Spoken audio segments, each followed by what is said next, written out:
Papa Dudut.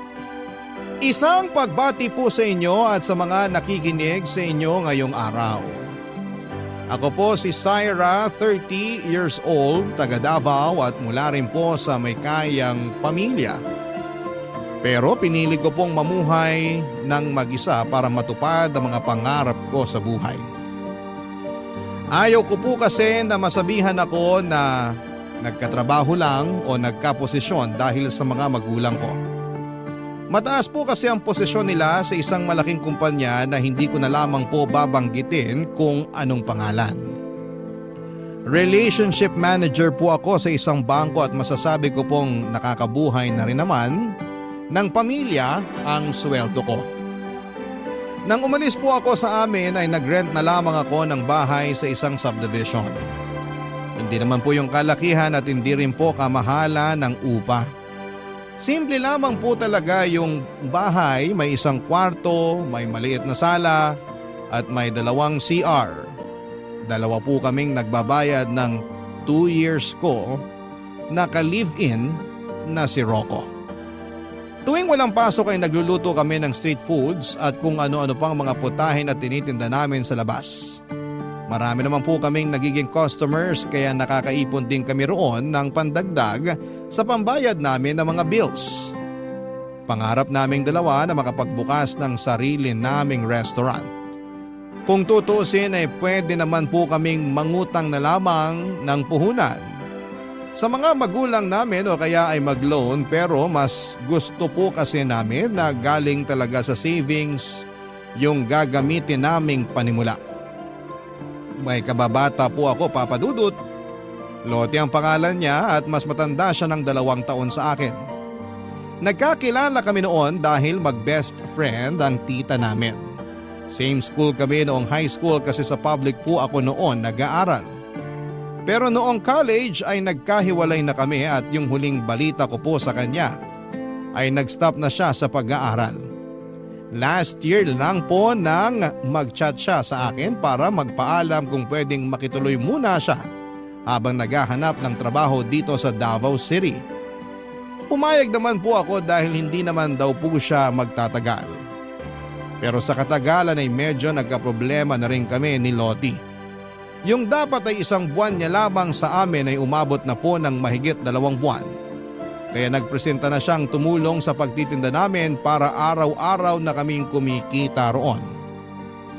Sinasahuran din naman namin siya daily pero sa una lang po siya masipag.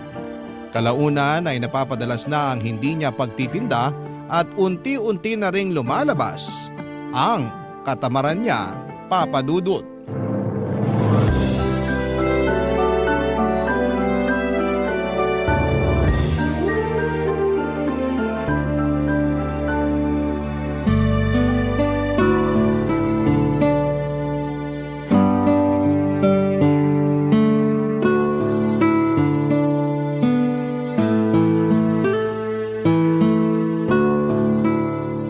Lottie, hindi ka ba magtitinda ngayon? Hindi na muna. Bakit naman sayang yung benta kung hindi ka magtitinda ngayon? Saka na-prepare ko na kagabi yung ibang lulutuin. Baka masira yung mga yun. Ang sakit kasi ng katawan ko, tsaka antok na antok pa ako eh. Bakit ba kasi nag-prepare ka kagad ng lulutuin? Hindi mo man lang ako tinanong. Hindi na ako nagtanong kasi Monday to Friday ka naman talaga nagtitinda, di ba? Saka paano ka kikita ng pera kung ganyan laging dinadahilan mo? Ganyan din sinabi mo nung nakaraang araw na hindi ka nakapagtinda. Ano ba kasing ginagawa mo kagabi at puyat na puyat ka?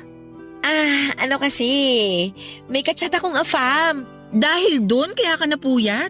Bakit? Bawal na ba ako makipag-chat? Ay, wala namang kaso sa akin kung nakikipag-chat ka sa kung sinong gusto mo o kahit anong oras ka pa matulog. Ang sa akin lang naman, may business tayo. Okay lang sana kung hindi ka nagsabi sa amin na ikaw na lang munang magtitinda kasi hindi ka naman namin uobligahing magtinda. Kaya naman namin gawin yun tuwing weekend. Ikaw naman? Masyado kang dedicated sa maliit nyong business? Malaki naman ang sinasahod nyo ni Rocco. Kahit malaki yung sinasahod namin, kailangan pa rin namin ng extra income para sa pangarap naming restaurant. Alam mo naman yun, di ba? Malaki-laki rin kasing kinikita sa pagtitinda sa labas. Lalo na ngayon na marami nang nakakaalam na may pwesto tayo at nagugustuhan na nila yung mga paninda natin. Napapagod na rin kasi ako eh. Hindi ko kaya yung gigisingin ng maaga tapos maghapon magbabantay sa labas. Nakakaantok tsaka nakakainip din kaya yun. Kung ayaw mong magtinda, ano palang trabaho yung gusto mo? Gusto ko na maghanap ng ibang trabaho. O sige, kung ayaw mo nang magtinda, kami na lang ulit ni Rocco tuwing weekend. Asikasuhin mo na yung pag-a-apply mo. May nahanap ka na ba? Wala pa nga eh. Maghahanap pa lang. Sana naman makahanap ka na this time. Ikaw naman, parang pinapaalis mo na ako niyan eh. Hindi kita pinapaalis. Para sa sarili mo rin yun. Mahirap kapag nasa ganyang edad ka na tapos wala ka pang sariling pera. Hindi ka laging may mauutangan. Okay naman ako nung may trabaho pa ako. Inalat lang talaga kaya ganito na naman yung nangyari sa akin. Sabi mo kasi nung dumating ka rito may papasukan ka na tapos bigla kang nag-back out. Kaya nga kami nag-offer na ikaw na lang yung magtinda para kumita ka kahit nandito ka lang. Okay rin naman yung pagtitinda pero kasi nakakapagod talaga. Girl, wala namang trabaho na hindi nakakapagod. Kahit nga utak at kamay lang yung gumagana maghapon, nakakapagod pa rin eh. Ano palang gusto mo? Maging tambay ka na lang forever? Real talk lang ha. Hindi kasi pera yung lalapit sa'yo. Kailangan mong kitain yun. Sorry naman. Pero alam ko naman yun eh. Ang hirap lang talaga maghanap ng trabaho ngayon. Mahirap kasi hindi ka naman naghahanap.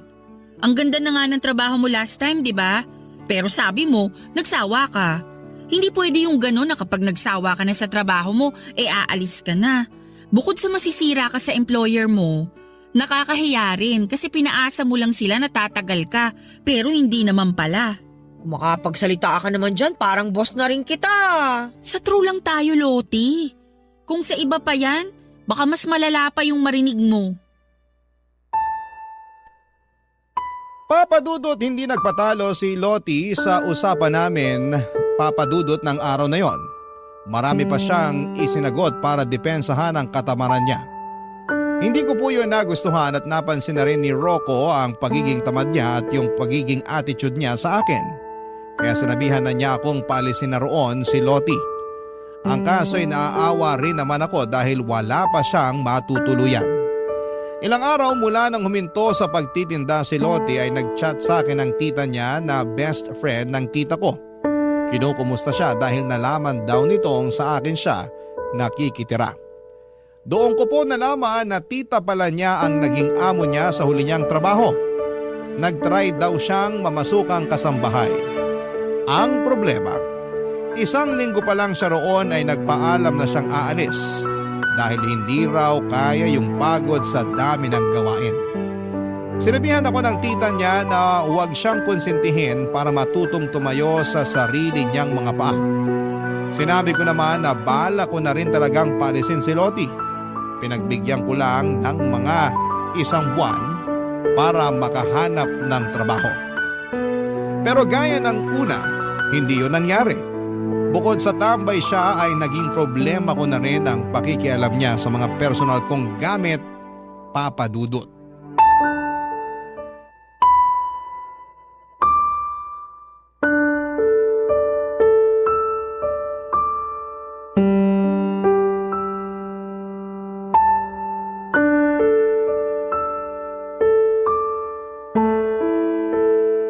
Loti, ginamit mo ba yung sabon ko? Ha? Hindi ah. Basa kasi yung sabon ko, tsaka wala na dun sa pinaglalagyan ko nung gagamitin ko na sana. Hindi ko rin naman nagagamitin yon, kaya kung ginamit mo talaga, sabihin mo na lang yung totoo. Oo na, sige na. Ginamit ko talaga yun kanina. Pasensya ka na ha. Wala na kasi akong sabon nakalimutan kong bumili kahapon. Please naman! Hinahayaan na nga kitang gamitin yung ibang mga gamit dito sa bahay. Pero wag mo naman pakialaman yung mga personal kong gamit. Alam mo namang sensitive yung balat ko, di ba? Kapag may ibang gumamit ng sabon ko, nangangati ako. Ano ba yan? Sela naman masyado. Hindi ko rin naman ginustong maging maselan ako pero iniingatan ko rin kasi yung sarili ko. Kaya nga ako bumili ng gamit na pansarili ko lang, di ba? May stock naman ako ng ibang sabon dyan. Kumuha ka na lang kung hindi ka pa nakakabili. Pero yung ginagamit ko sa CR, wag mo nang gagalawin. Pasensya na, hindi na mauulit. Sinabi mo na rin yan last time pero naulit pa rin. Kaya nga nakikiusap na ako sa'yo ngayon.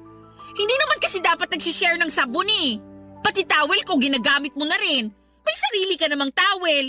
Bakit hindi yun yung gamitin mo? Nasa labahan pa nga eh. Next week pa ako maglalaba. Isa pa yung mga labahan mo. Puno na yung laundry basket dun sa likod. Kung next week ka pa maglalaba, wala ka na niyang isusuot. Pati ba naman yun? Papansinin mo pa? Paano ko hindi papansinin? Kung kaagad yun ang makikita kapag binuksan yung back door. Paano na lang kung bigla kaming magkaroon ng bisita? Nakakahiya naman kung makikita yung nakatambak na labahan doon. Saka hindi lang ikaw yung nakatira dito sa bahay. Minsan pinupulot ko pa yung mga panty mong nakakalat sa laundry area.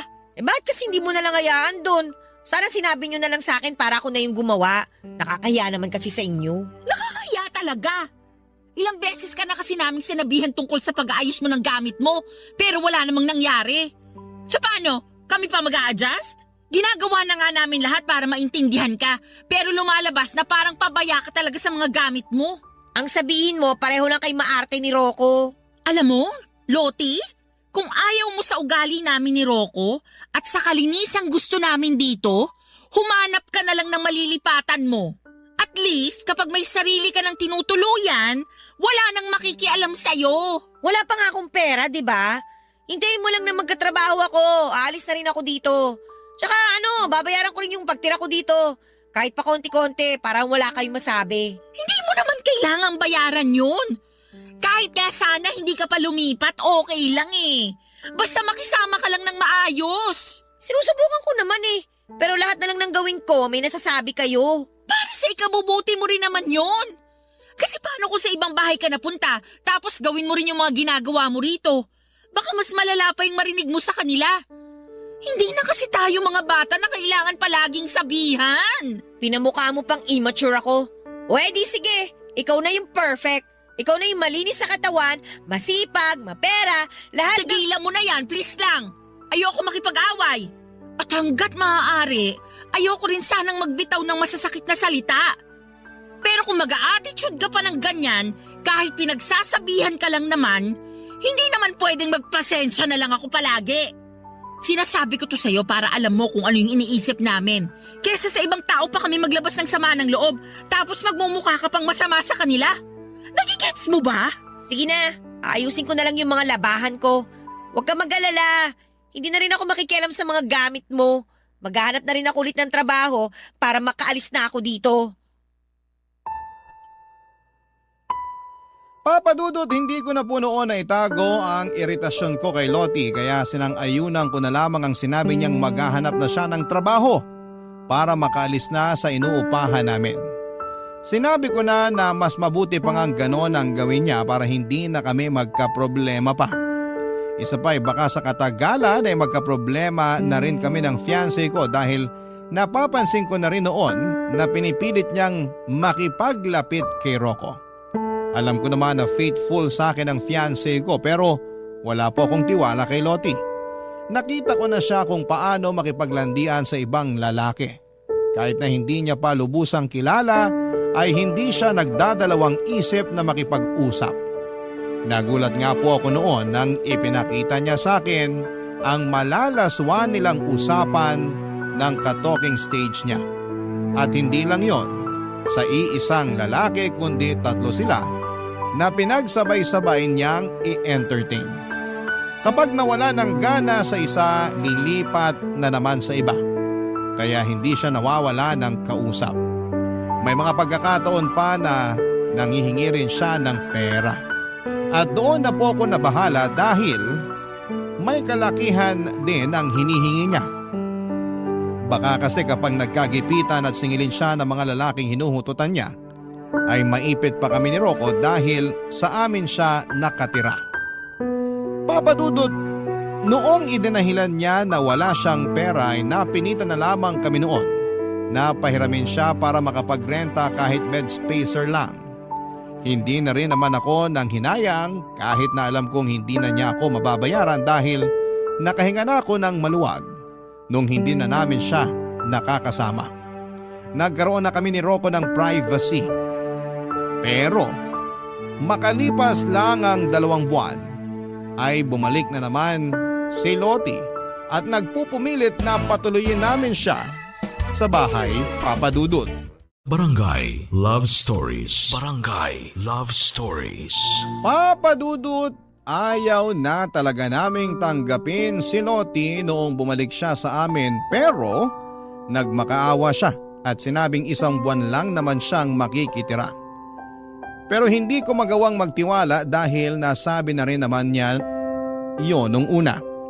Ang naging problema ko lang nang dumating siya ay maraming tao sa paligid dahil weekend yon at nagtitinda kami. Nagmakaawa na siya sa amin at paiyak-iyak pa siya sa harapan namin ni Rocco. Dahil nahiya na kami sa mga nakakakita ay tinanggap na lang namin siya pero nilinaw namin na 1 buwan lang talaga siyang makikituloy sa amin.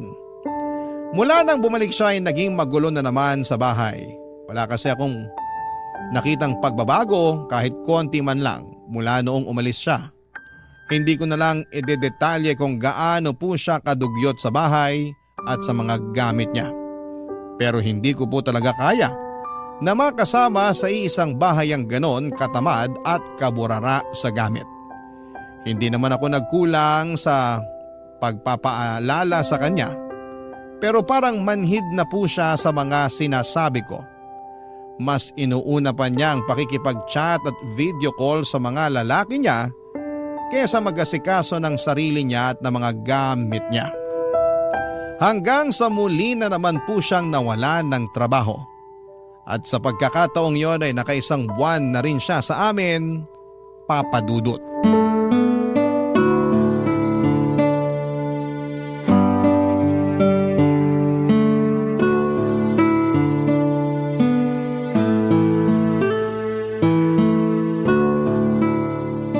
Ang sarap mo talaga magluto, Bes. Luto ka ulit ang hamonado, ha? Marunong ka namang magluto, di ba? Bakit hindi mo subukan? Wala kasi ako sa mood magluto, eh. Pero mahilig kang kumain. Oo, pero nandiyan ka naman eh. Alam ko namang mabait ka, kaya hindi mo ko hayaang magutom. Kapal ng mukha ah. Uy, ba't ka naman nagsasalita ng mag-isa dyan? Lakasan mo naman yan para marinig ko. Wala yun, may naalala lang ako bigla. Okay, sabi mo eh. Uy, siya nga pala, hindi ba uwi si Rocco dito ngayon? Hindi, dun muna siya uuwi sa bahay nila. Ay, ganon? Sad naman. So, wala ka palang dilig ngayong gabi. Magaling siguro siya sa kama, no? Sorry ha, pero hindi ako komportabling pag-usapan yung tungkol sa ganyan namin ni Rocco. Sa amin na lang yun. Hindi naman yun something na pwede kong i-share kahit kanino. Dapat alam mo rin mag-value ng privacy mo. Ito naman, napakaseryoso mo sa buhay. Eh teka, tingnan mo to. May bago na naman akong ka-talking stage. Alam mo, saya niya kausap. Hindi nakaka-bore. Tapos ang hot pa niya, ha? Ay, sana magkita na kami. Ano yan? Bakit ganyan yung mga sinisend mong picture? Halos kita na yung buong dibdib mo dyan, Lottie. Ha? Hindi naman na. Charot lang. Hanggang hindi pa kita yung pasas ko, carry pa yan, no?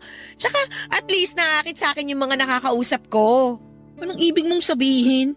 Hindi lang isa yung ka-talking stage mo? Aba, syempre, bestie. Ano ka ba? Ang boring naman kung iisa lang. Para namang hindi mo alam na marami akong lalaki. Seryoso?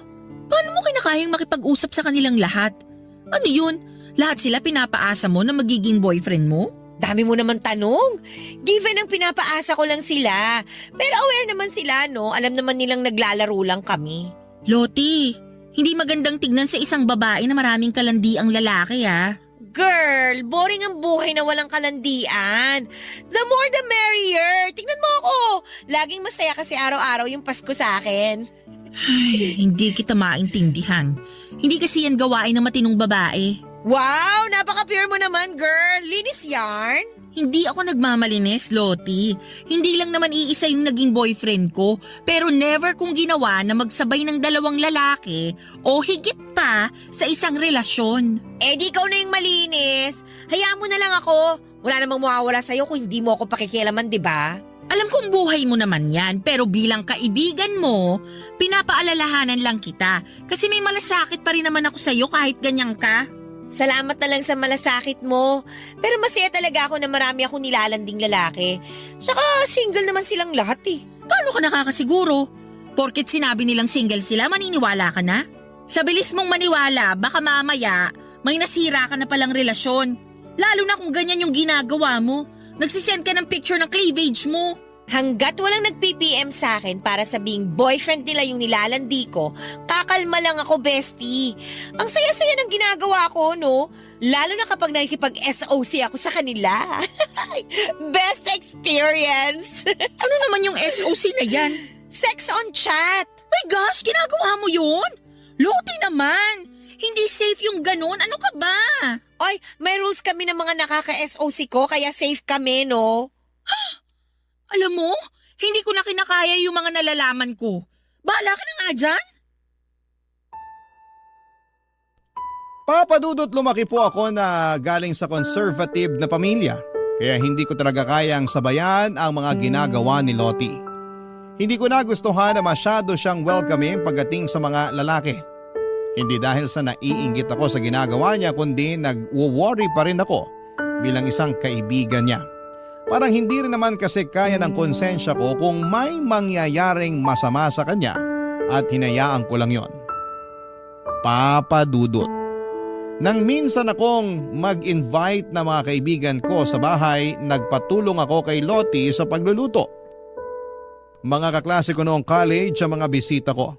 Matagal na raw kasi nilang gusto makipag-bonding sa akin, pero dahil masyadong busy sa trabaho ay hindi ko sila ma-meet. Linggo noon kaya walang pasok, bali 3 lalaki at 2 babae po yung bisita ko. Wala namang magjowa sa kanilang lahat at parang magkakapatid lang talaga yung turingan namin.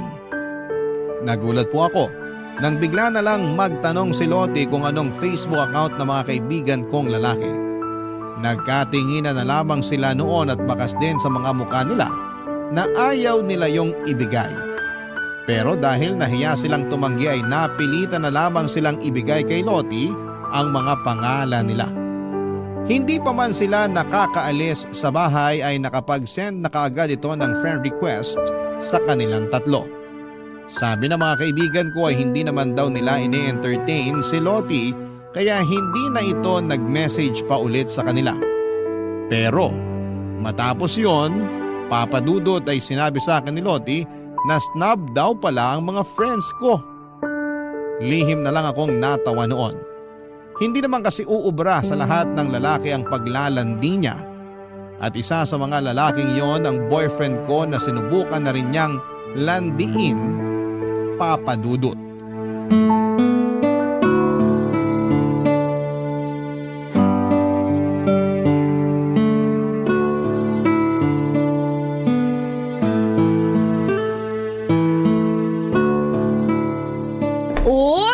Mukhang masarap yung niluluto mo patikim nga. Hindi ko pa natitimplahan na maayos. Mamaya na lang. Okay lang. Mukhang masarap naman lahat ng niluluto mo eh. Parang ikaw. Uy, ano ba? Uy! Ba't ka ba nangyayakap? To naman! Nabanguhan lang ako sa'yo eh. Masama ba yun? Hindi mo naman dapat ginagawa yun sa akin. Fiyase ako ng kaibigan mo. Respeto naman oh. Sungit naman.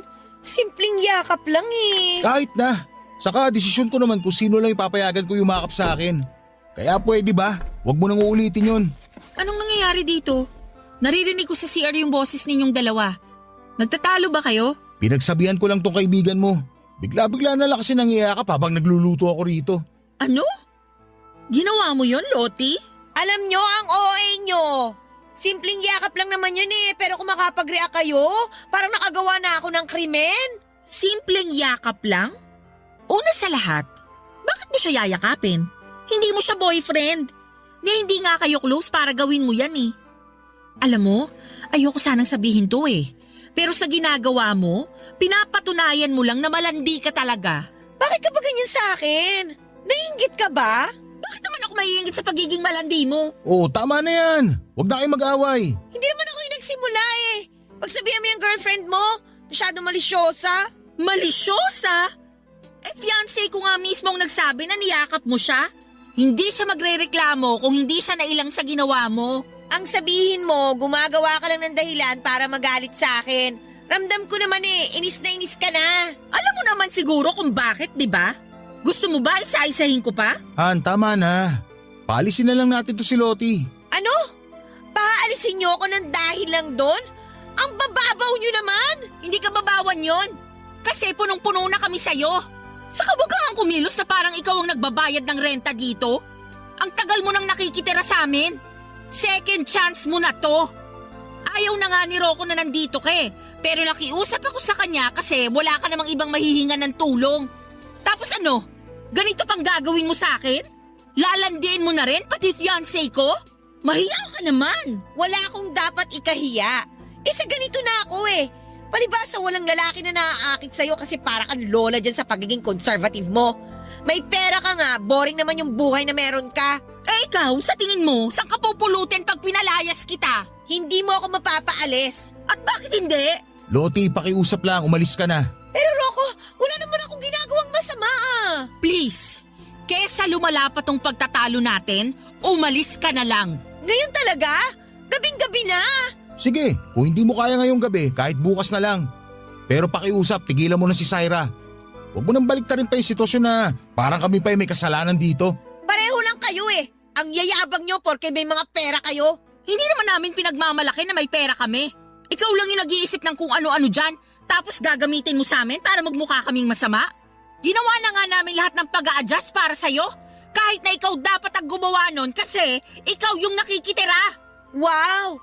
So talagang pinamumukha nyo sa akin na pabigat ako rito. Tama na nga. Mag-impake ka na lang ng mga gamit mo. Kung bukas mo gusto umalis, bahala ka. Basta bukas ng umaga, dapat wala ka na rito.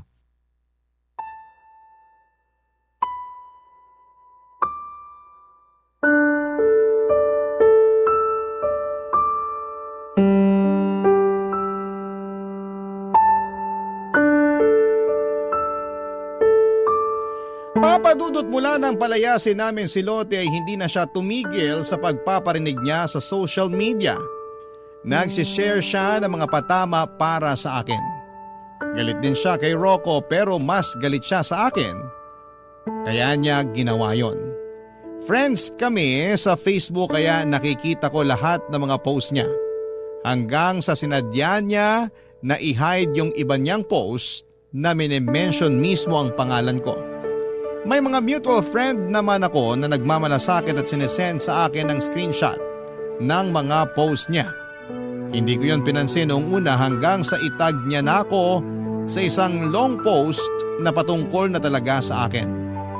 Nakasaad pa roon kung gaano kasama ang ugali ko at ang pagpapalayas ko sa kanya papadudot. Hindi niya binanggit si Rocco, lahat ng yon ay para lang sa akin.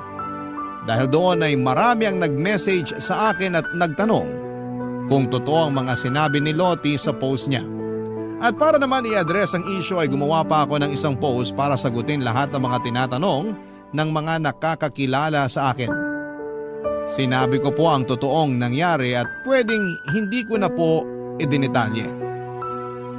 Matapos yon ay blinak ko na si Loti sa Facebook papadudot at hindi ko na po siya kinumpronta dahil alam kong hindi rin naman siya magpapatalo. Sa aming dalawa papadudot siya yung mas maraming masasabi na masasamang salita. Kahit marami pa rin ang nagtatanong sa akin ay mas pinili ko na lamang na manahimik at ipagpatuloy ang buhay namin sa kabila ng mga ginawa ni Loti. Hindi naman kami ang talo roon dahil ginawa lang namin ang alam naming tama para sa problemang yon papadudot. Barangay Love Stories. Barangay Love Stories.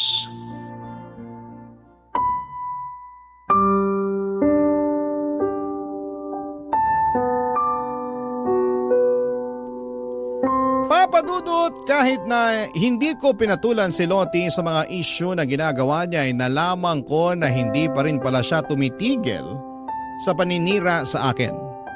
Panay pa rin pala ang pagpo-post niya ng mga patama at kung ano-anong paninira. Kesyo burara daw ako sa mga gamit, marumi ako sa bahay, nagkukunwaring mabait at mabuting tao pero mapagpanggap naman. Aaminin ko na medyo naapektuhan na po ako noon pero hindi pa po natapos doon ang paninira niya sa akin. Inalam niya kung sino-sino ang mga close friends ko sa trabaho at hindi ko na nga po alam kung paano niya pa nalaman yon. Dahil nakablock na po siya sa account na ginagamit ko. Tanging mga friends ko na lamang po ang nakakakita sa mga post ko. Pero nagulat na lamang po ako noong sabihin sa akin ng isa sa mga malalapit kong kaibigan sa trabaho na nag-message sa kanila si Lottie tungkol sa issue na ginagawa niya sa akin. Sinisiraan ko raw yung mga katrabaho ko kahit na hindi naman yun totoo. Para linawin ang issue ay ipinakita ko po sa kanila ang mga post ni Lottie tungkol sa mga patama at paninira niya sa akin dahil sa pagpapalayas namin sa kanya ni Rocco. Doon ko lang po nalinis ang pangalan ko sa mga katrabaho kong sinubukan niyang i-brainwash. Papa Dudut.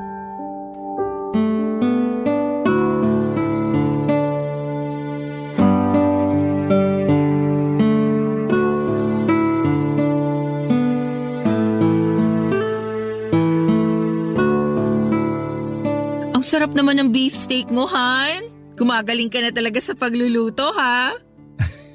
Siyempre naman. Kailangan ko na masanay sa pagluluto. Kasi kapag ipinagbubuntis mo na yung first baby natin, hindi ko hayaang mapagod ka rito. Wow, ang sweet naman ng mapapangasawa ko. Ikaw rin naman. Ay, sarap sa pakiramdam kapag tayong dalawa lang yung nandito, no? Iniisip mo na naman ba yung ginawa ni Lottie? Hindi naman madaling kalimutan yun. Lalo na hindi pa rin siya tumitigil sa paninira sa'yo. Pwede mo nga siya kasuhan sa ginawa niyang paninira sa'yo sa mga katrabaho mo eh. May ebidensya ka naman. Ayoko na ng guluhan. Saka sa tingin ko talaga parang may mental health problem siya. Kaya hayaan na lang natin siya.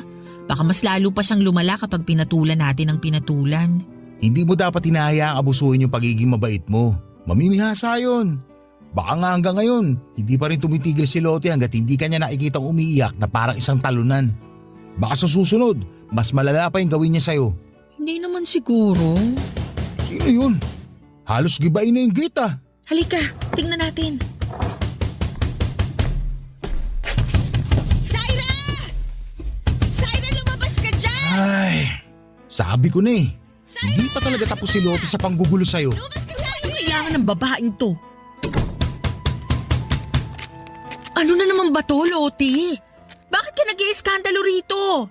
Gabi na nagpapahinga na yung mga kapitbahay namin. Wala akong pakialam! Papasok ako! Tumabi ka dyan! Aray! Syra, okay ka lang? Makatula ka naman.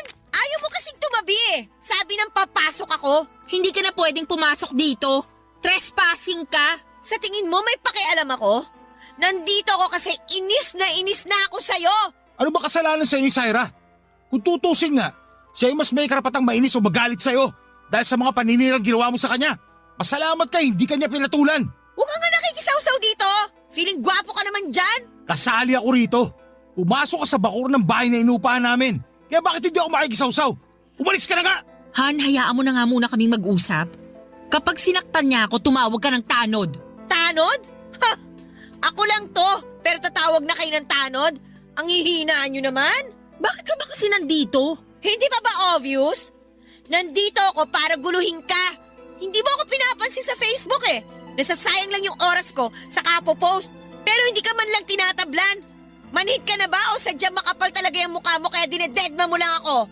Sa ating dalawa, ikaw yung makapalang muka. Anong karapatan mo na siraan ako? Wala akong ginawang masama sa'yo. Ginawa ko na nga lahat para tulungan ka pero abusada ka. Sa tingin mo may tutulong pa sa'yo kung ganyan yung ugali mo? Kung ayaw mo akong tulungan, pwes, dadagdagan ko na lang yung problema mo sa buhay. Uy! Lottie, ano ba? Busag na Parang busag! tanga! Tigilan mo yung mga halaman ko! Bakit ko naman gagawin yon? Alam ko mahalaga sa'yo itong mga halaman mo. Mahal to, di ba?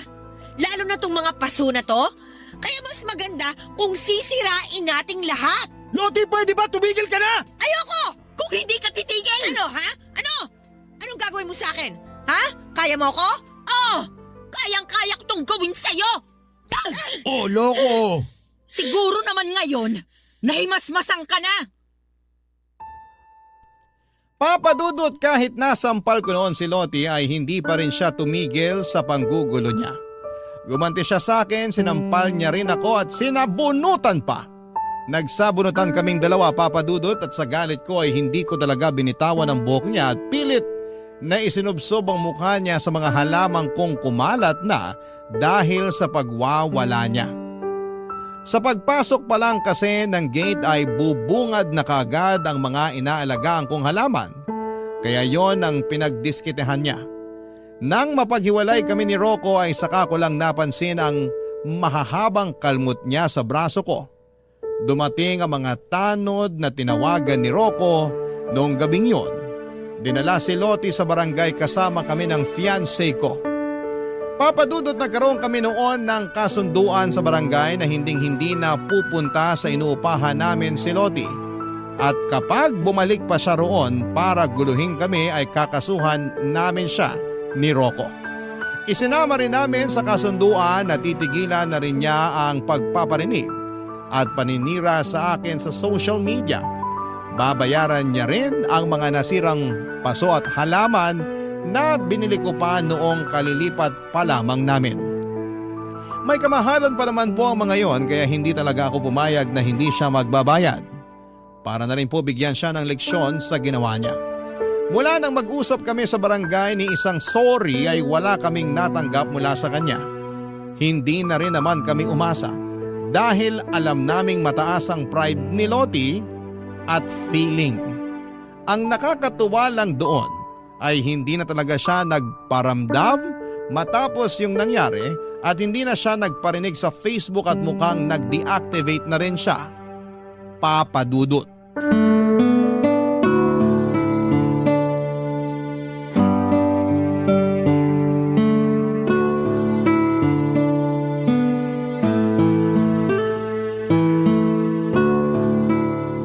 Han, nag-o-open ka pa ba ng Facebook account mo? Hindi na masyado. Ba't mo natanong? Wala naman akong gagawin online. Mas gusto ko pang lumabas kesa magbabad sa gadget. Tsaka wala naman dun yung buhay ko, no? Hindi ako kagaya ni Lottie na masyadong papansin kaya oras-oras online at may kachat. Han, Totoo naman eh. Kahit walang makain basta may kalandian okay lang. Inilaan niya na yata yung buong buhay niya kaka-Facebook. alam kong naiinis ka pa sa kanya hanggang ngayon. Pero hindi rin naman maganda kung magsasalita pa tayo na masama tungkol sa kanya. Hindi ba pwedeng maglabas muna ng inis o galit sa kanya? Nandun ka naman eh. Alam na alam mo yung pinagdaanan ko dahil sa kanya. Pinili kong hindi siya patulan pero tignan mo naman yung nangyari. Kahit anong iwas yung gawin ko, inilalapit niya pa rin sa akin yung gulo. Tapos ngayong naiinis ako sa kanya, parang nagmumukha pa akong masama. Gusto ko lang namang ilabas to. Okay, sorry. Di mo naman kailangan mag-sorry. Siya may kasalanan sa akin. Sa ating dalawa.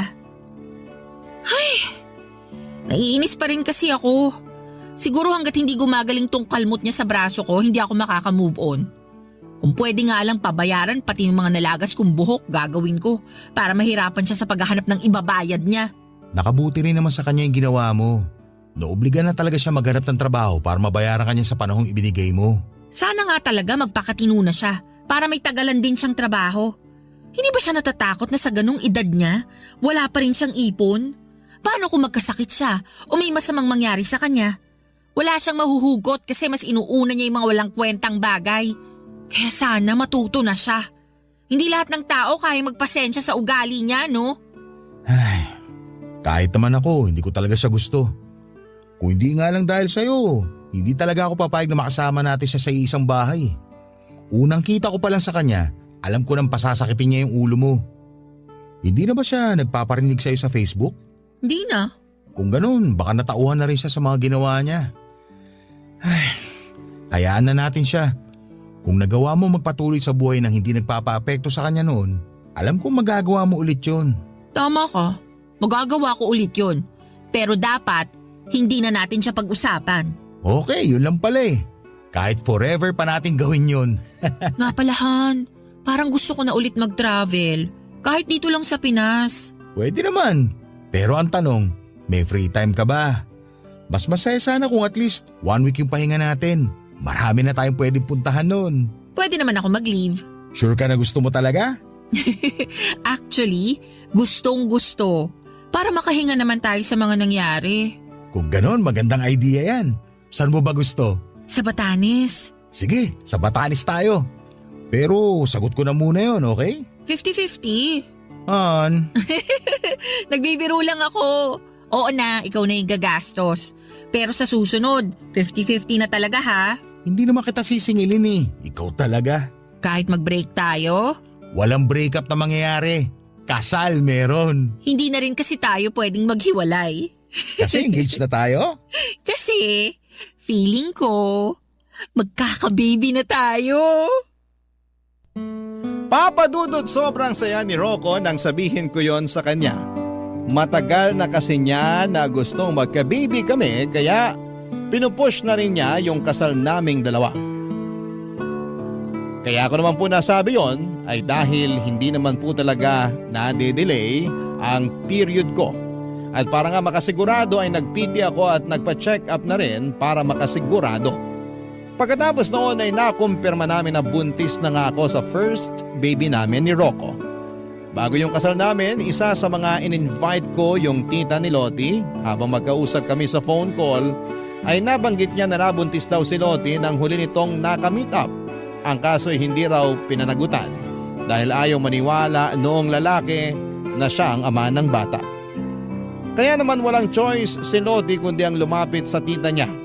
Tumulong naman daw ito ng konti pero sinabihan pa ring maghanap ng mapagkakakitaan bago manganak.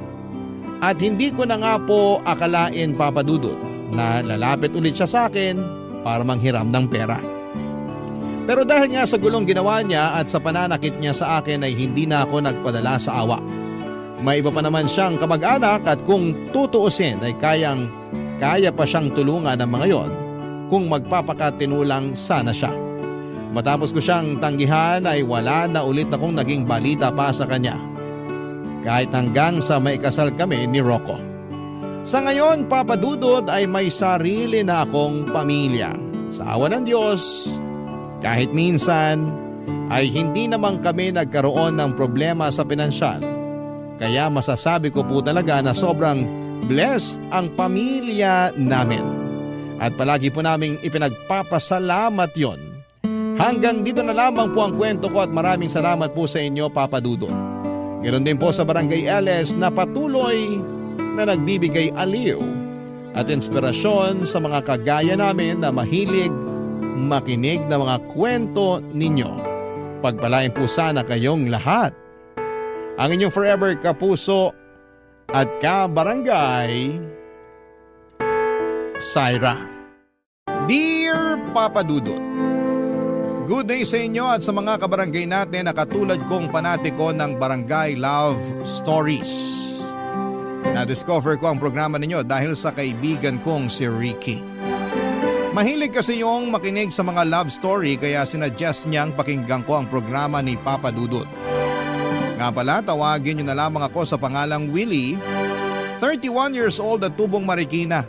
Pero kasalukuyan ako nagtatrabaho sa isang private company sa Quezon City bilang finance staff. Meron kaming grupo ni Ricky na magkakaibigan noong college.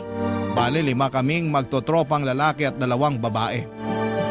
At hanggang ngayon, magkakaibigan pa rin kami kahit na sa iba't ibang kumpanya na kami nagtatrabaho.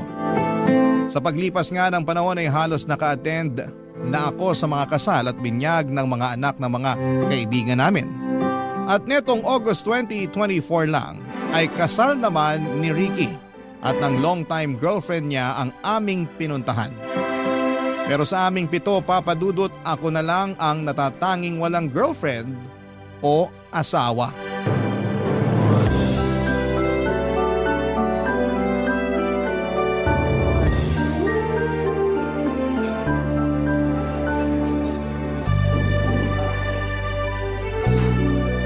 Gutom ka na ba?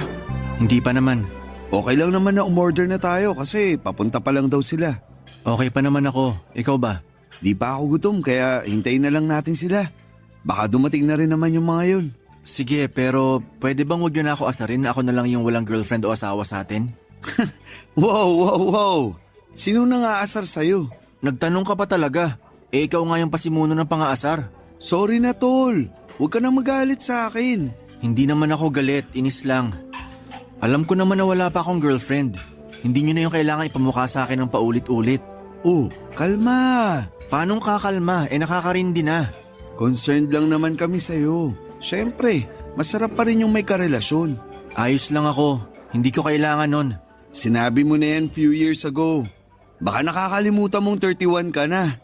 Lalagpas ka na sa kalendaryo pero wala ka pa rin pinakikilalang bebot sa amin. Sabihin mo nga, wala ka ba talagang nililigawan? Wala. Kahit dun sa trabaho mo, wala ka nagugustuhan? Wala nga. Ayoko magkaroon ng relasyon na katrabaho ko. Bakit? Bawal ba? Hindi. Prinsipyo ko lang. Nako, pag na-inlove ka, walang binatbat yung prinsipyo mo. Kahit ano pang sabihin mo, hindi ko ilalagay sarili ko sa alanganing sitwasyon. Mas mahal ko kaya peace of mind ko. Kaya kung ako sa'yo, tigilan mo na pagsasabi sa akin na maghanap na ako ng liligawan para magka-girlfriend na. Kau naman, wag mo naman masamain. Sabi ko nga, concerned lang naman kami sa'yo. Hindi ka ba naiinggit sa amin? May kanya-kanya na kaming asawa at partner. Hindi ako naiinggit dahil masaya naman ako sa buhay ko kasama ang parents ko. Hindi habang buhay kasama natin parents natin. Siyempre, darating din yung panahon na kailangan mong bumukod at bumuo ng sarili mong pamilya. Yung masasabi mong sayo talaga. Kung totoo nga yan, sana walang matandang dalaga at binata sa mundo. Gusto mo bang maging katulad nila? Ha? Kita mo na? Sabi mo nga gusto mo rin magkaroon ng sariling pamilya. Pero di naman ganun kadali yun. Hindi ko alam paano ako mag-uumpisa. Anong di mo alam? Sa panahon ngayon kahit teenager marunong manligaw. Saka maraming paraan para makakilala ka ng babae.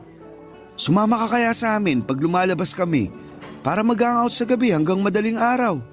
Hindi yung umuwi ka agad ng maaga sa inyo. Dahil sabi mo nagluto ng masarap na hapunan yung mama mo. Mas gugustuhin ko pang kumain ng luto ni mama kesa sumama sa inyo magpakalasing. Tapos kinabukasan pinipeste ng hangover. Tingnan mo to. Napaka-KJ mo talaga. Paano ka makakakilala ng babae niyan? Sa bar lang ba't gimikan ako pwede makakilala ng babaeng liligawan? Hindi naman. Pwede rin sa mga volunteer works or marathon. Balita ako maraming magagandang babae dun. Hoy, hoy, hoy! Bunganga mo! Bakit? Baka nakakalimutan mo na may asawa ka na. Hindi ko nakakalimutan yun, no? Loyal kaya ako. Sana nga. Kasi galit ako sa mga cheater. Alam mo kung ano ang sana ko? Ano? Sana magka-girlfriend ka na. Para naman maranasan mo na yung may katabi sa gabi.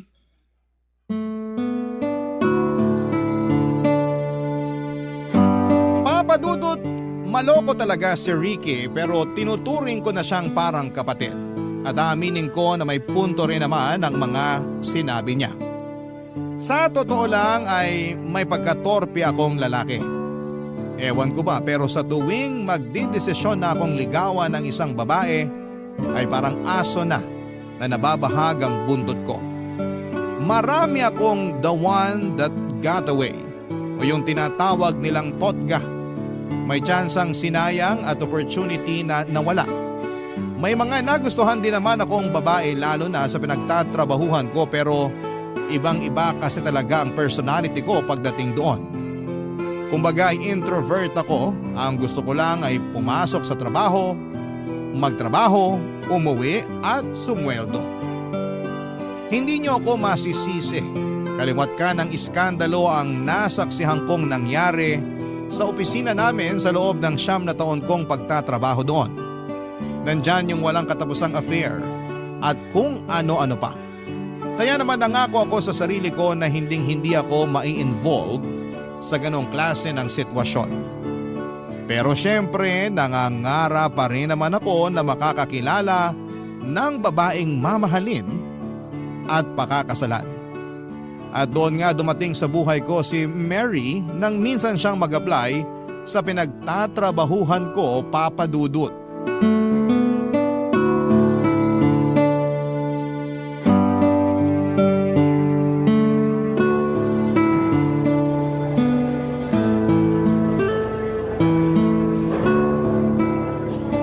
Hi! Pwede ba ako makishare sa table and chair mo? Yeah, oo naman. Teka, uurong lang ako. Thanks! Ayan, may space na. Pwede ka na maupo. Thank you uli!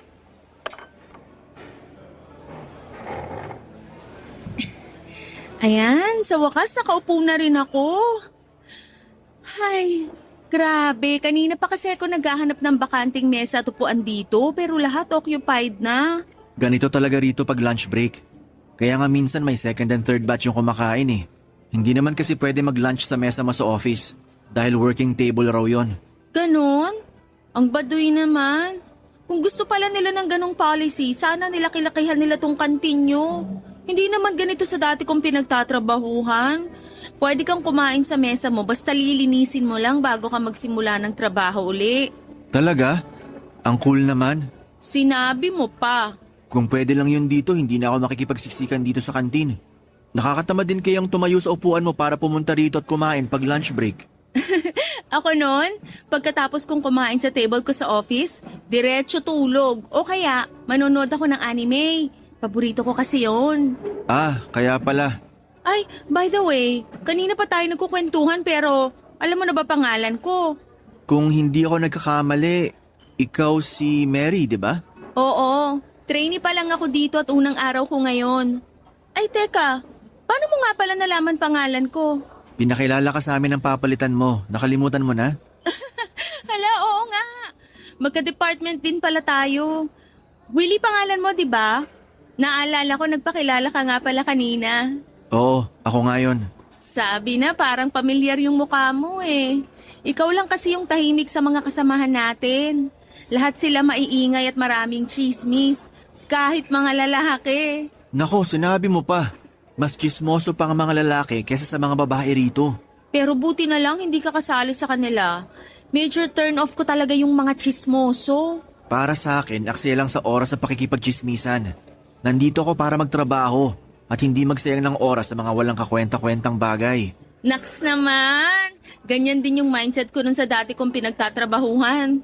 Ayokong sumali sa mga chismisan pero ang ending, ako ang pinagchismisan. Grabe naman yun.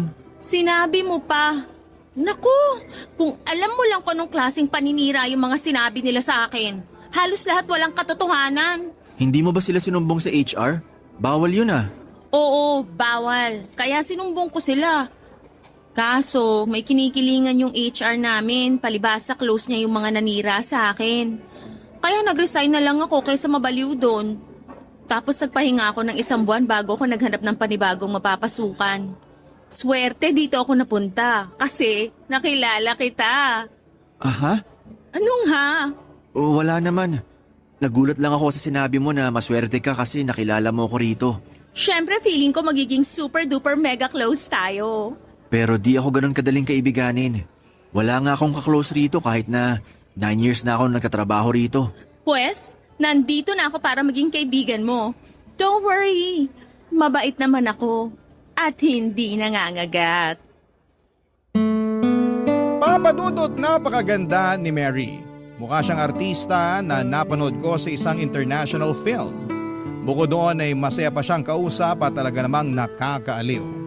Madali niya rin akong napapatawa sa mga hirit niyang corny sa pandinig ko noong una. Pero nakita ko na lamang ang sarili ko na nag-e-enjoy kabanding siya. Simula ng araw na yon ay lagi na akong masaya na pumapasok sa opisina dahil alam ko na masisilayan ko si Mary.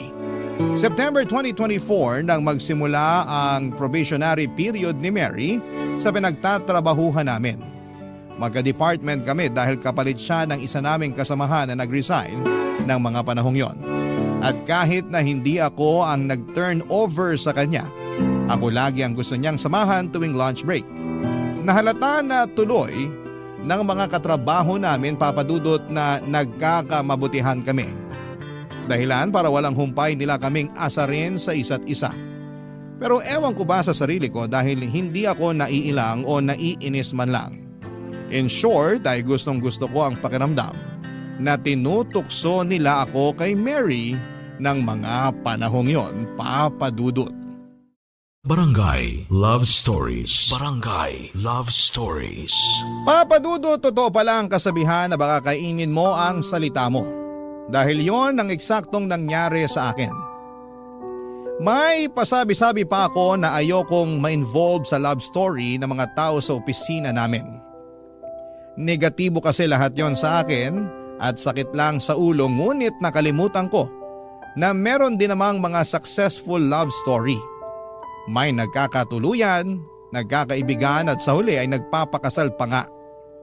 Kahit ako, na tahimik lang, ay hindi mapigilang mapasa na all sa isipan. Sa pagpapatuloy ng pagiging close namin ni Mary ay hindi na nga tumigil ang mga katrabaho namin sa panunukso sa amin, Papa Dudut. Pero wala namang kaming reklamo pareho dahil ramdam ko ng mga panahon na yon na gusto rin ako ni Mary. Isang gabi bago kami mag-out sa trabaho, nag-confess ako kay Mary na gusto ko siyang ligawan. Gulat na gulat siya nang sabihin ko yon, pero pagkalipas ng ilang sandali ay lumapad na ang kanyang ngiti. Pumayag si Mary na magpaligaw sa akin matapos naming katapatang gusto namin ang isa't isa. Nag-set kami ng araw para sa aming unang date, kaya lang ay na-realize ko na wala pala akong ideya sa kung saan magandang lugar ko siya pwedeng dalhin. Buti na lamang to the rescue si Ricky, Papa Dudut.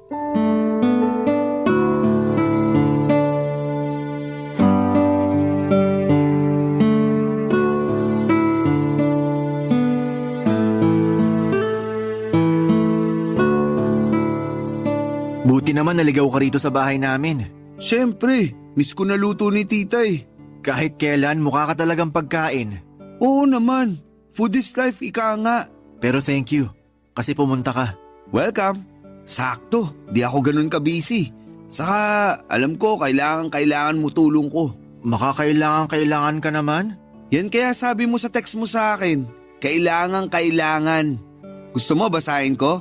Teka, nasa na ba yung cellphone ko? Wag na, ikaw naman. Aminin mo na kasi na kailangan mo ng expertise ko sa mga bagay na tungkol sa paghanap ng magandang date spot. Oo na, kailangan ko na. Yan, dali lang naman aminin. Sige na, tulungan mo na ako. Saan ko ba pwedeng dalhin si Mary para sa una naming date? Marami naman magagandang restaurant around Metro, lalo na dun sa Tomas Morato. Lagi kami nagde-date dun ni Mrs. Kaso gusto ni Mary yung may mga overlooking. Pangarap daw niya makapunta sa mataas na lugar. Overlooking at mataas na lugar ba ka mo? Kung gusto mo ng malapit-lapit, pwede sa Rizal. Sa Antipolo, overlooking doon. Sa Tanay at Teresa din. Meron din mga overlooking na kapehan sa Angono. Ikaw na lang mamili. Pero gusto ni Mary yung malamig. Malamig? Alam ko na. Pumunta kaya kayo sa Tagaytay. Perfect spot yun para sa mga gusto ni Mary. Malayo yun, di ba? Oo, pero sulit naman punta nyo. Dun ko dinala misis ko nung unang date namin. Kaya nga nagtagal kami at eto, kasal na. Sige, mukhang magandang choice nga yung Tagaytay. Tumpak! Saka masarap dun umigop ng mainit-init na sabaw ng bulalo. Sakto sa malamig na panahon. Pero timbrehan lang kita na ihanda mo yung budget mo. Kasi medyo mamahalin mga restaurant dun. Ganun ba? Oo, wag ka mag-alala. Quality naman yung food at services nila. Basta para kay Mary walang kaso sa akin na gumastos. Naks naman! Ganyan nga, magpa-impress ka sa nililigawan mo. May kasabihan nga na first impressions last. Sa tingin mo pag ginawa ko yun, may chance na ako kay Mary? Hindi ko masasabi dahil depende pa rin yung tsansa mo sa magiging takbo ng date nyo.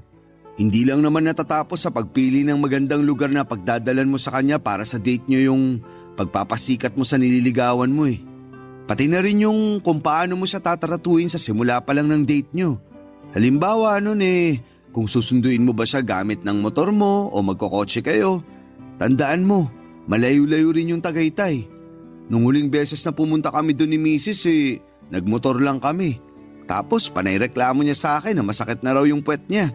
Nako, ang malas naman nun. Sinabi mo pa, para maiwasan mo yung ganong insidente, kaya sinabi ko, mahirap na, baka ma-turn off sa'yo si Mary. Tatandaan ko yan. Ano pang gusto mong malaman? Ano kayang susuotin ko? Casual lang, pero yung magmumukha kang gwapings. Paano yun? T-shirt at pants? Pwede, tapos paresan mo ng pangmalakasang sapatos at relo. Solve ka na dyan. Sige, salamat talaga tol. Walang anuman. Baka may tanong ka pa, ibira mo na.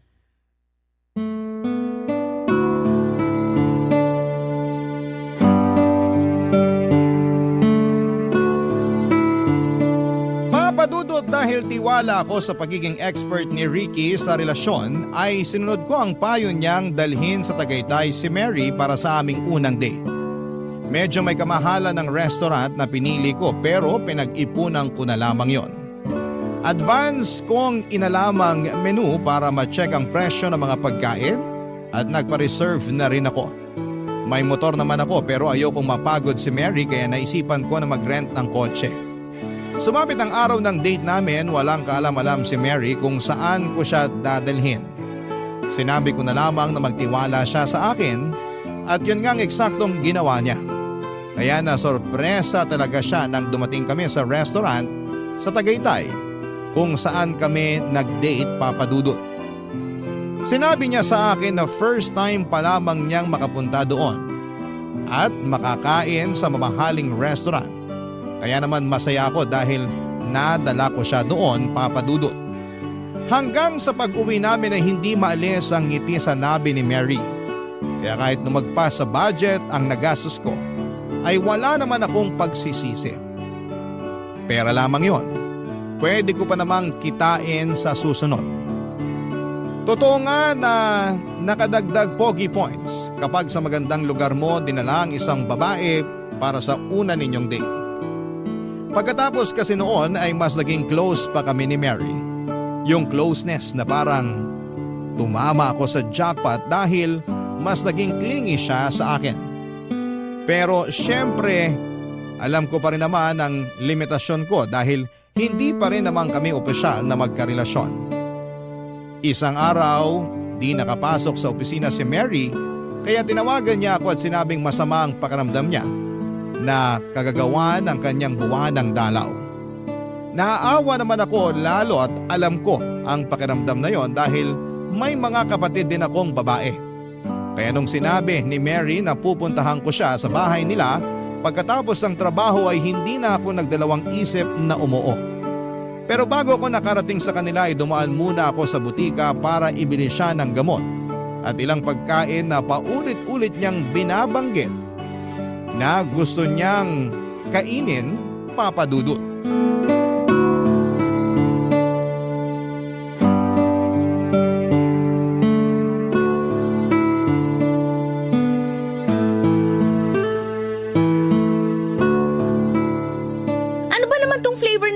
Na binili mo? Chocolate ba to o ano? Cookies and cream yan. Hindi mo ba gusto? Hindi! Matcha kaya favorite ko.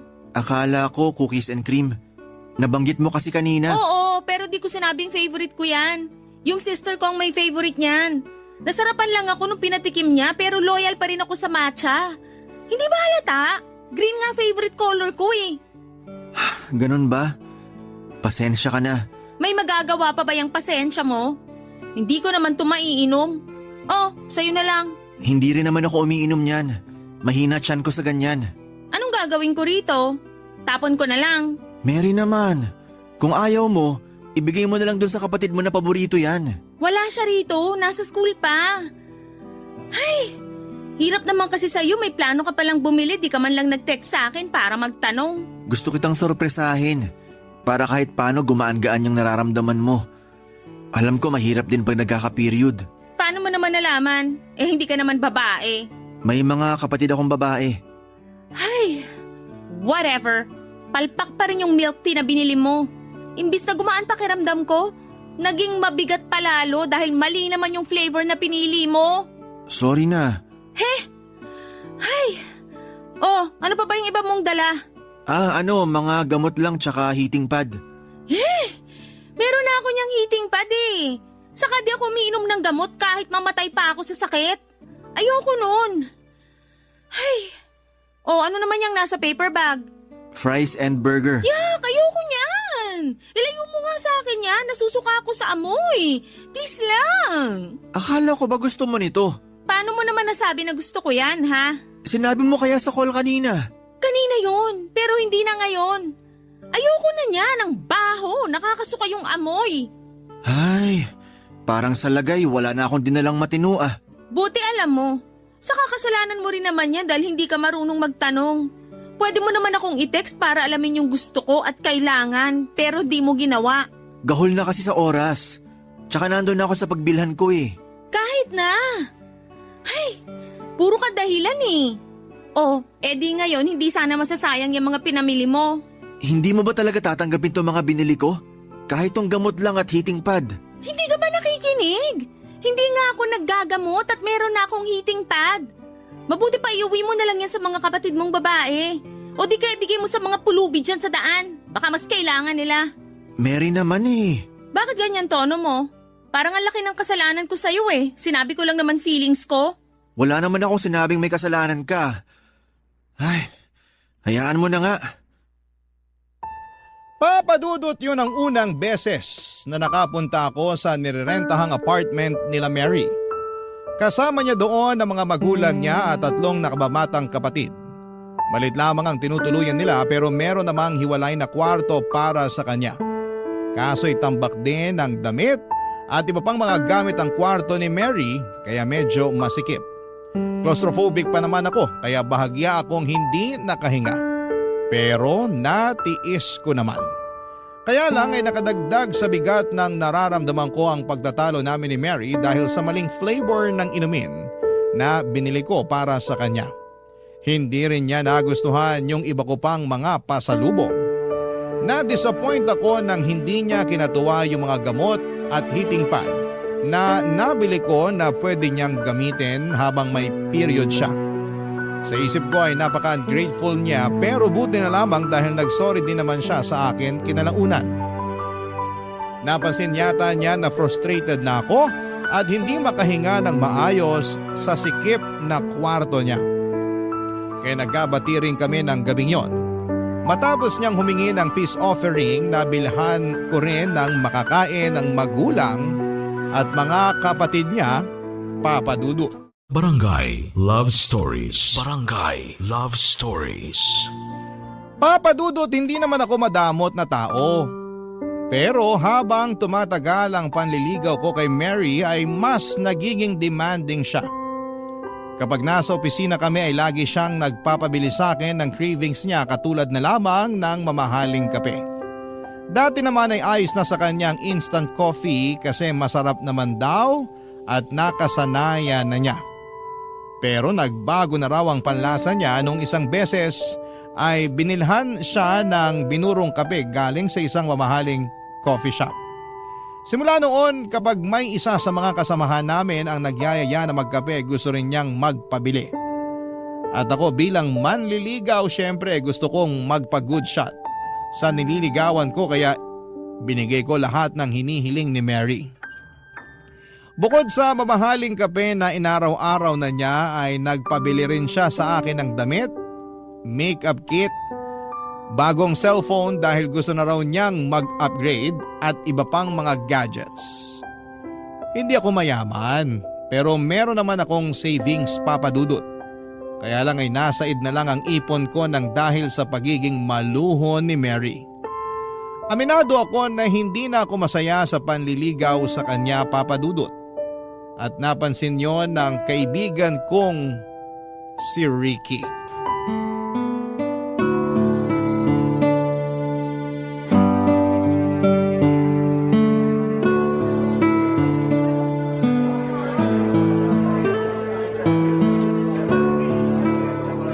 Himala, hindi mo yata ka-date ngayong linggo si Mary. Ikaw nga, di mo kasama asawa mo. May outing sila ng mga kaibigan niya sa La Union. Banding daw kaya hinayaan ko na. Si Mary, may outing din ba? Wala naman. Busy lang. Hindi. Nagtanong nga kanina kung may plano raw ba akong ilabas siya. Sabi ko may pupuntahan ako. Pero palusot ko lang yon. Ayoko muna siyang i-date. Oh, bakit naman? Naka-budget ako eh. Sigurado di naman yun papayag na mag-date kami sa pipitsuging lugar. Expected na niya kasi na dadaling ko siya sa mamahalin. Talaga? Oo. Katulad nung unang date namin sa Tagaytay. Sandali. Kayo na ba o nililigawan mo pa lang siya? Nililigawan pa lang. At ganun na siya makapag-demand sa'yo? Oo, pero nung una di ko naman naisip yun. Kaya lang… Anong hindi? Demanding siya tapos hindi pa pala kayo. Pambihira. Di ako makapaniwala na ganyan pala ugali ng babaeng yan. Mabait naman si Mary. Mabait kapag may kailangan. Alam mo tol, magpakatotoo ka na nga. Tayo lang magkausap dito. Magsabi ka sa akin, ano pang hiningi sa'yo ng babaeng yan? Marami-rami na rin. Nagsimula lang naman yun sa mamahaling kape, pagkain, Tapos mga damit, sapatos, makeup kit, bagong cellphone at iba pang gadget. Pulubi ba siya? Ricky naman. No offense pero asal pulubi yan eh. Yung nangihingi sa manliligaw. Sobrang demanding tapos hindi pa kayo sa lagay na yan ha. Ibig bang sabihin kapag naging kami, ayos lang na maging demanding siya? Hindi pa rin. Kasi di ka naman bangko para laging maglabas ng pera sa tuwing may gusto siyang bilhin. May trabaho naman siya. Bakit di siya gumastos sa sarili niya? Kulang pa raw yung sweldo niya pambayad nila sa renta ng apartment bills at pagkain nila. Doon lang daw madalas napupunta yung kita niya at wala nang natitira sa kanya. Pero hindi excuse yun para gamitin ka na niya. Hindi naman niya ako ginagamit. Nililigawan ko nga siya, di ba? Hindi ganyan yung tamang panliligaw. Matuto kang humindi. Huwag kang maging bigay todo. Saka di ka naman mayaman eh. Paano na lang pag naging kayo? E di mamumulubi ka sa kanya. Mahal ko na si Mary. Kaso nalulungkot ako sa ginagawa niya sa akin. Matanong nga kita, tol. Ano yun? Kumusta yung estado ng panliligaw mo sa kanya? Alam ko, mali na tanungin kung may pag-asa ka ha. Kasi di naman doon nasusukat ang lahat pero gusto ko lang malaman. Curious lang ako. Napag-usapan niyo ba kung hanggang kailan ka manliligaw sa kanya? O kung may plano ba siya na sagutin ka? Ang totoo, ilang beses ko nang tinanong sa kanya pero paulit-ulit niyang sagot maghintay daw ako. Darating din daw yung araw na magiging kami dahil mahal na rin naman daw niya ako. Nak ng tok, neneng. Malabo pa yata sa mga mata kong may grado na 500 yung sagot niya sa'yo eh. Red flag na yan, tol. Distansya na. Paano naging red flag yun? Hindi ba halata? Pinapaasa ka lang yan. Ginagamit ka lang niya dahil may mahihita siya sa'yo. Sa nakikita ko, di ka talaga niya mahal. Kunwari lang siya. Mahal lang niya yung komportableng buhay at mga bagay na naibibigay mo sa kanya. Papadudo, tama rin naman si Ricky nang sabihin niyang dapat matuto akong humindi sa mga hirit at pabili ni Mary, lalo na at hindi pa naman kami magkasintahan. At kahit na kami na, dapat alam ko rin ang limitasyon ko sa mga bagay na kaya kong ibigay sa ngalan ng pag-ibig.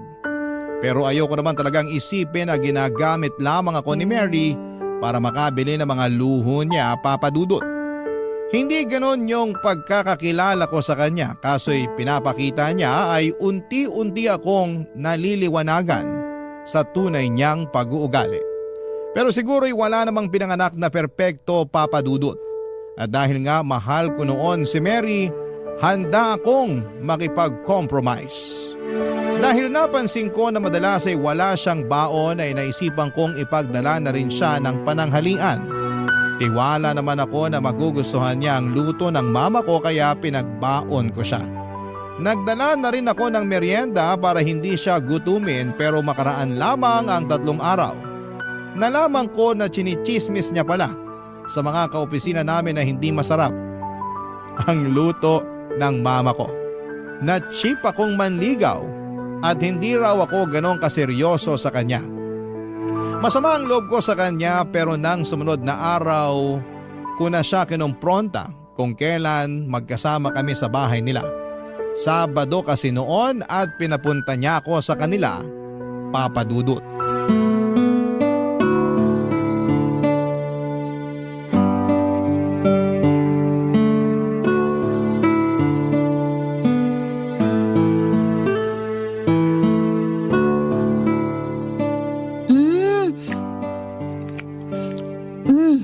Salamat dito sa pizza na dala mo Ang sarap. Buti na lang naisip mo na magtanong sa akin bago ka bumili para di nasasayang yung pera mo. Buti naman nagustuhan mo na. Oo naman. Paborito ko to pepperoni. Ayaw mo ba? Di ka kumakain Hindi mo gusto yung flavor? Gusto naman pero wala akong gana. Sige ka, ubusin namin to nila nanay at tatay. Sige lang, family size naman yan. Sandali nga. Bakit naman ganyan tono mo? Ang cold mo Hindi ako cold. Wag mo nga akong pinaglololoko. Alam ko yung cold sa hindi. Aminin mo, masama loob mo na pinabili kita ng pizza, no? Hindi masama loob ko. Saan naman ang galing yan? Sa akin lang. Base sa naobserbahan ko sa'yo. Ano? Tama ako, di ba? Masama loob mo? Hindi nga masama ang loob ko. Bakit ganyan mood mo? Nagtanong ka ba talaga kasalanan mo kung bakit ganito ang mood ko? Paano naging kasalanan ko? Kasi chinichismis mo ako sa opisina. Sinisiraan mo ako dahil pinagbabaon kita ng pananghalian at merienda. Pati luto ng mama ko iniinsulto mo pa. Tama ba yun? Yun ba? Bakit? Na-offend ka? Nagsasabi lang naman ako ng totoo, lalo tungkol sa luto ng mama mo. Hindi masarap pero lagi mo nga nauubos yung dala ko sa'yo. Siyempre, nakakahiya naman kung magtitira ako, no? Saka saan ka naman nakakita ng manliligaw na pinagbabaon yung nililigawan niya? Ikaw palang nakita kong ganon. Anong masama doon? Wala. Pero ganyan ka ba kakuripot? Kuripot pa pala ako sa lagay na to? Halos lahat nga binigay ko na sa'yo kahit na hindi pa tayo. Magiging tayo rin naman eh. Maghintay ka lang. Hirap sa'yo, masyado kang mainipin. Hindi ako mainipin. Marunong ako maghintay. Pero mukhang tama nga yung sinabi ng kaibigan ko tungkol sa'yo. Ano yon, ha? Na demanding ka at manggagamit. Ano? Ulitin mo nga yon? Demanding ka at manggagamit. Ginagamit mo lang ako kasi may mapapala ka sa akin. Pero ang totoo, di mo naman talaga ako mahal. Sinasabi mo lang na mahal mo ako para di kita bitiwan. Paasa ka, Mary. Ako pa talaga yung paasa? Ikaw nga tong nanliligaw, di ba? Hirap sa inyo, hindi lang nasunod gusto nyo, nanunumbat na kayo. Hindi ako nanunumbat, pero sumusobra ka na. Oo, nanliligaw pa lang ako. Pero hindi ibig sabihin pwede mo na akong abusuhin. Masyado ka namang pa-victim. Akala mo naman anong ginawa ko sa'yo. Gusto mo ba isoli ko mga gamit at damit na binigay mo? Nandyan lang naman kasi yung iba. Nakatambak lang. Hindi na. Ano namang gagawin ko sa mga yun? Mas kailangan mo yun. Anong sinabi mo? Nakaka-offend ka, ha? Wala na akong pake kung na-offend ka. Problema mo na yun. Buti pa alis na ako. At saan ka pupunta? Uuwi na. Wala talaga ako sa mood, sorry. Hoy, Willie! Bumalik ka rito! Huwag kang umalis! Hoy! Papadudot na piko na talaga ako noon kay Mary nang dinamay niya ang luto ng mama ko. Hindi kasi totoo yon. Masarap magluto si mama at nung sabihin kong ipagbabaon ko ang nililigawan ko ay suportado ako ng mama ko. Kaya naman nakakagalit na sinisira niya sa ibang tao ang luto ni mama. Bukod doon ay nakaka-offend din na tinawag niya akong cheap dahil lang sa gusto kong magtipid.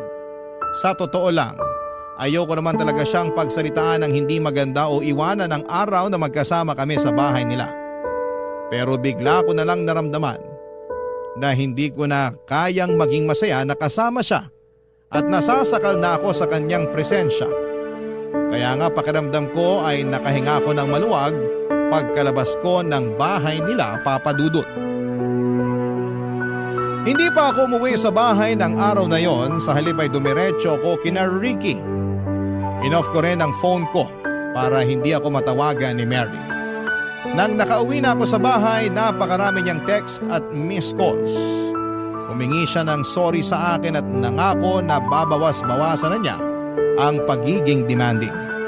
Pero na mga panahon na yon ay desidido na akong tumigil sa panliligaw sa kanya, Papa Dudut, dahil naliwanagan ako sa naging pag-uusap namin ni Ricky. Hindi porke mahal mo ay hahayaan mo nang abusuhin ka.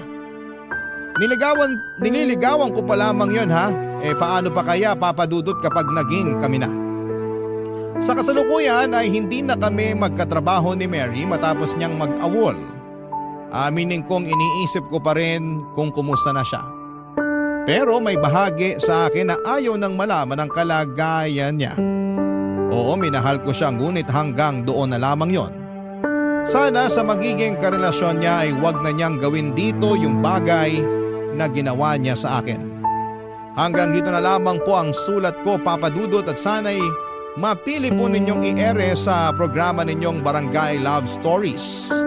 God bless in advance sa inyong lahat, no? And ako po ang inyong kapuso at kabarangay forever na palagi nakatutok sa inyo, Willie.